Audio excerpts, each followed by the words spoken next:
Le message est clair, le peuple n'y croit plus.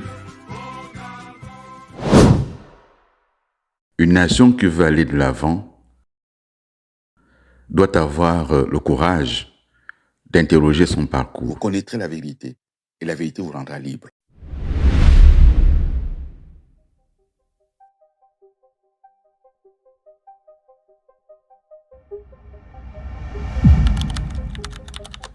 L'une des difficultés que nous rencontrons dans l'exercice des responsabilités, c'est que l'opinion publique ne juge que ce qu'elle voit. Le travail qui est mené en amont, dans le secret des cabinets, où parfois des positions tranchées sont exprimées, où parfois c'est violent parce que ces univers-là, on trouve de tout. Il y a des loups, il y a des agneaux, il y a surtout des caméléons, beaucoup de caméléons, qui adaptent leurs couleurs et leur discours selon les circonstances.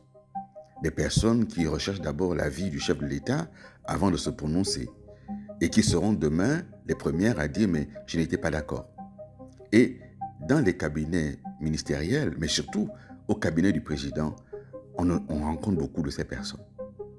Et j'ai évoqué dans le précédent numéro comment nous avons échoué à faire adopter dans notre pays le système national d'intégrité. Je le déplore. Parce que la question de la lutte contre la corruption est une question centrale.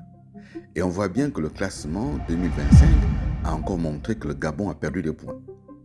Et on a beau mettre en place des commissions, on a beau mettre en place des audits, on a beau mettre en place des task force, tant que la question de la lutte contre la corruption n'est plus une réalité dans le pays, on aura des problèmes à attirer des investisseurs. Et nous l'avons vécu aux responsabilités.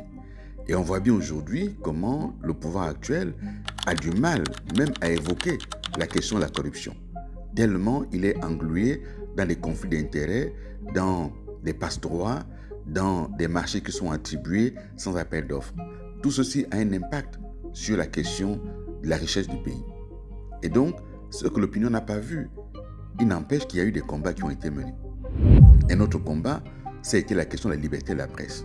Là aussi, le classement régulier de Reporters sans frontières classait le Gabon au bas du tableau, au très bas du tableau. Nous étions classés exactement comme des dictatures à travers le monde.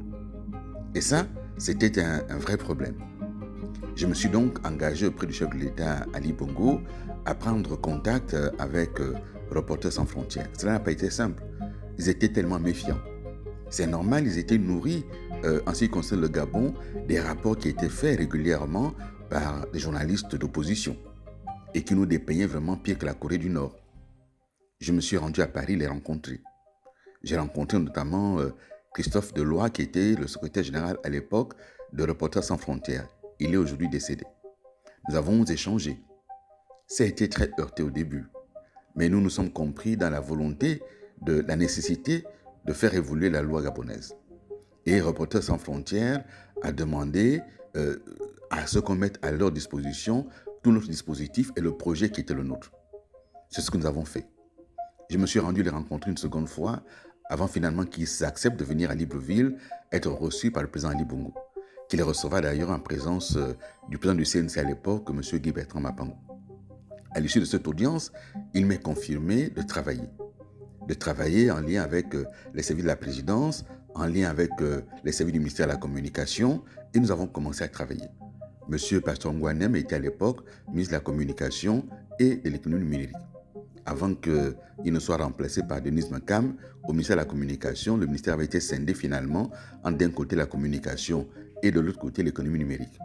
C'est donc avec Denise Makam qu'on travaillera avec d'autres responsables au niveau de l'organisation des États généraux de la communication qui auront lieu au cours du mois de décembre, me semble-t-il, 2014. Ce travail-là a été mené. Il a été mené dans des échanges avec Reporters sans frontières, qui nous fera parvenir ses recommandations. Mais bien sûr, Reporters sans frontières est une ONG de défense des journalistes. Elle n'est pas là pour élaborer la loi à la place des États, mais nous avons tenu compte des recommandations. Je sais qu'à l'époque, certains voulaient qu'on prenne les recommandations et qu'on les applique telles quelles. Telle n'a pas été la volonté du chef de l'État parce qu'après tout, le Gabon avait besoin d'avoir sa spécificité. Et nous y avons travaillé. L'aboutissement du code de la communication, beaucoup de gens ont fini par oublier que ça a été un long processus qui a démarré longtemps en amont, qui a eu l'implication de plusieurs acteurs du monde de la communication, du monde du cinéma, du monde des médias. Nous avons travaillé et parmi les recommandations des États généraux, il y avait la nécessité de mettre en place un grand ministère comprenant la communication, l'économie numérique, la culture. Parce qu'il fallait tenir compte du cinéma. À l'époque, le CNACI relevait du ministère de la Culture. Il fallait donc intégrer le cinéma dans le vaste projet de réforme qu'il y avait. Et ce qui aboutit en 2016 à l'adoption du nouveau code de la communication est en fait le résultat de ce travail. Un travail intense qui a été mené en amont. Et là aussi, je dois saluer la contribution forte de Guy Rossatangarino. Je dois dire que lorsque les débats ont lieu et que je suis maintenant ministre de la Communication, il y a de fortes résistances. Il y a des lobbies qui s'organisent.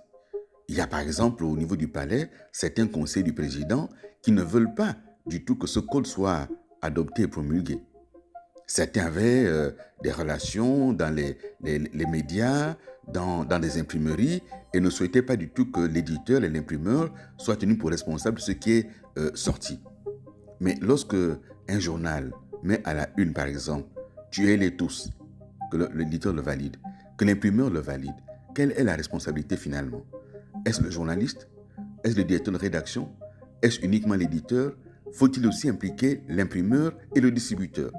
Tuez-les tous, mais c'est grave comme incitation à la haine. Et ce travail a été mené. Et donc, là aussi, lorsque le code est promulgué, il y a une levée de bouclier.